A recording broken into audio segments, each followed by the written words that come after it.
This is Tamor Hussain reading for reviewer Alessandro Barbosa. Aliens Fireteam Elite trades the slow tension of escaping one extraterrestrial predator for the chaos of trying to survive waves of hundreds at a time. While not without its issues, it has a surprisingly deep progression system, consistently entertaining firefights, and an engrossing presentation that keeps the action gripping throughout. Whoa, careful. Seal's loose. Akin to squad-based shooters such as Left 4 Dead, Aliens Fireteam Elite plays out over a series of acts that are part of larger chapters, with each one featuring new enemies and set pieces for your team of 3 colonial marines to tackle head first. The story leans heavily into iconography from the recent Alien films, most notably pulling influences from Prometheus, and in some cases, directly referencing events from the Divisive Project. This is a nice touch to make each chapter feel like it has a significant place within the universe. The third-person action is the foundation on which everything is built though, and it's a strong one at that. Aliens Fireteam Elite pulls generously from the pool of weapons available to Colonial Marines, with the recognizable pulse rifle just being the tip of the iceberg in terms of enjoyable weaponry you'll be able to wield. There are notable inclusions in every tier of weapon type, with powerful flamethrowers and enemy-seeking smart guns making heavy weapons as desirable as a burst shot hand cannon or sawn-off shotgun in the sidearm category. Each weapon can be customized with 3 attachments too, letting you enhance their effectiveness against stronger enemies while also imbuing them with unique abilities. Attachments also contribute to your overall combat rating, a numerical value used to determine your offensive ability like those used in games like Destiny, incentivizing you to routinely consult the merchant in the game's hub world and seek out hidden caches in each act to unlock more. Fireteam Elite features 5 classes for you to choose from, 4 initially, with one final one unlocking once you finish the game, and each has active and passive abilities as well as loadout options. The standard gunner class, for example, has access to 1 rifle slot and 1 CQC slot, letting you take in a pulse rifle and a shotgun into battle. The tactician, on the other hand, can only use a smaller sidearm and CQC weapons, but has access to a deployable turret and shock grenade that is extremely effective at crowd control. Harder difficulties press you to consider what abilities your current squad of 3 offer, and how to better prepare for the challenges encountered in each individual level. Having 3 heavy demolishers sounds like a winning strategy, but this can leave you vulnerable during extended defense sequences, which are plentiful. You customize each class further using a perk system, with numerous modifiers and banners unlocked as you level up its respective class. This system seems to take inspiration from Resident Evil 4. You have a grid with a limited number of spaces where you can place new modifiers and perks, each of which have distinct shapes and sizes. Some modifiers need to be placed on particular sides of the grid in order to affect one of your active abilities, leading to further complexity when attempting to maximize the space you have effectively. It's a little strange at first, compounded by the absence of a tutorial that breaks down some of the system's nuances.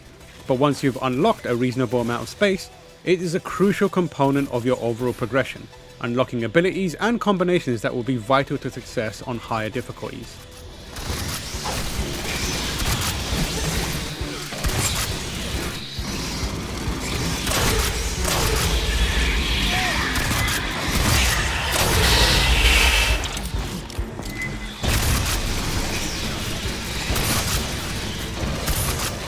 The ways in which your chosen weapons, selected classes, and equipped attachments affect gameplay is directly influenced by which enemies you're matched up with, and Aliens Fireteam Elite has a deep pool of aliens and androids that it pulls from. Some are immediately familiar in terms of archetypes they populate. The Prowler hides on ceilings and pins you down, while another explodes into a puddle of acid blood when killed, but there are numerous others that all introduce new combat wrinkles to consider.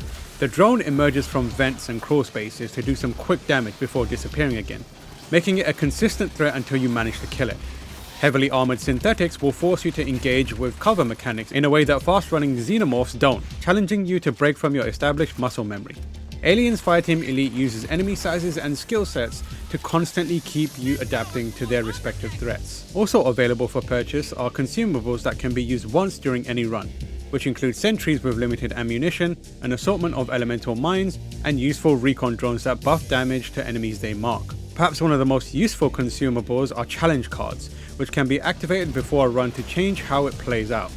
These can make things easier, like giving you double the health or more ammunition, but the most interesting ones are those that change the rule set and increase the probability of failure in return for drastic credits and experience boost. Some memorable ones include a card that constantly introduces a drone into the mix, meaning the team is always hunted by a strong and deadly foe. Another turned all regular enemies into exploding variants, while another reduced regular damage by a third but tripled weak point damage. Each of these changed the way you approach a particular act and shakes up the gameplay in fun and tangible ways, making otherwise routine motions through a level feel fresh again. This is particularly welcome in the face of objectives in each level boiling down to the same structure throughout, which does become stale rather quickly. Each stage is a linear path from one big ambush section to the next, peppering the route with some exciting engagements against pockets of enemies. But the indicators of your progression through the stage never really change.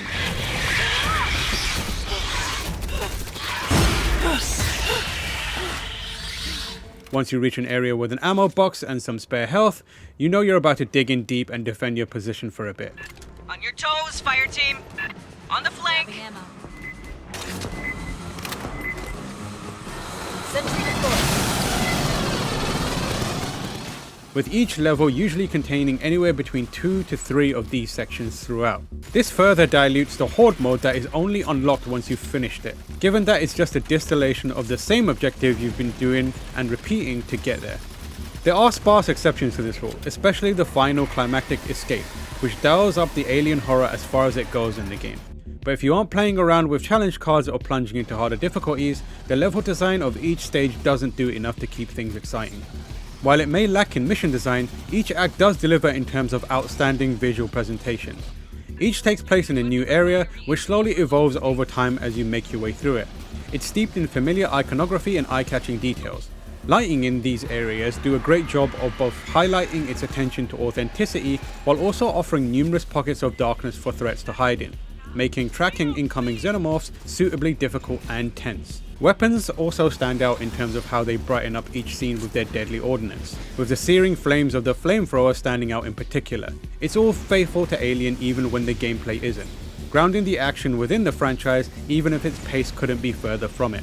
Playing alone sadly does a disservice to the entire experience, while also diluting many of the strategic and dynamic elements of Fireteam Elite. With other players you're constantly making calls and pinging dangerous enemies, while also composing your team carefully for the challenge ahead. Alone, you're just playing with 2 AI bots, who are competent at best when it comes to aiding you, but they don't have the ability to intelligently synergize with your chosen class's abilities when it matters, which in turn makes harder difficulties almost impossible.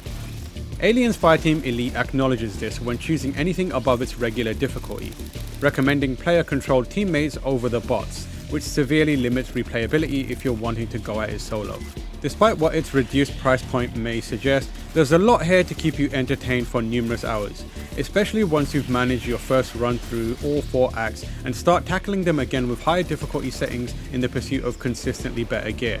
There's so much satisfaction in customizing and managing a handful of classes with enough depth to transform them into the colonial marine you need at a given time, along with a plethora of great weapons to make the moment-to-moment action engaging from the first time you pull the trigger. What Alien's Fireteam Elite lacks in dread, it makes up for in pure white-knuckle action, making it a great place to engage with this iconic sci-fi franchise again. Patching up.